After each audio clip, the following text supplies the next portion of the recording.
This is a wonderful reunion. Sandra and I have known each other for many years, muchos años. Sandra Cisneros is someone who might as well have a motto on all of her serapes that says, open your heart. She opened mine.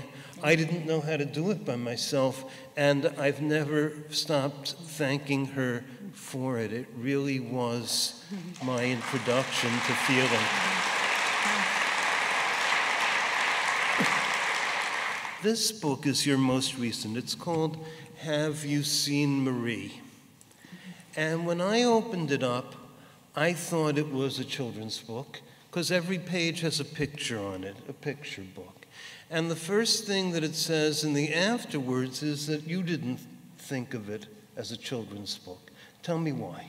Well, it was a short story, and it was supposed to be part of the next collection of short stories. But when I would read it, I would notice that the room would get very quiet. And I could see, usually I like to see my audience, and I can see their faces. And I could tell that it was doing its medicine from the way that people's eyes would flood. And I knew who really needed to be held gently after the reading, or talked to, or hugged, and that story was doing some very important medicine for a lot of pain that was in the room. So I thought, well, I think this needs to be its own little book, not a short story in a collection. It needs to be its own little book. That way you could give it to somebody who has had a death, or whose heart is open from a death, because I really do believe when we are in luto and in mourning, that our heart is cracked open and is open the way that an artist's heart is open.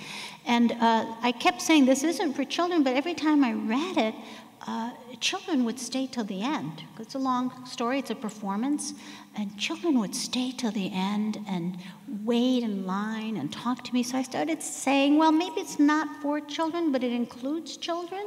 Maybe the book, like a lot of my work, crosses borders of who it's for. The children are very concerned with the last page and whether the cat gets found, and the adults take something else from it. And I think it's a story for everybody. It's interesting because it is a book about healing, and you, or at least the Sandra character, is healing from the death of her mother. I feel that there should be something to help people to understand how fragile you are in that state.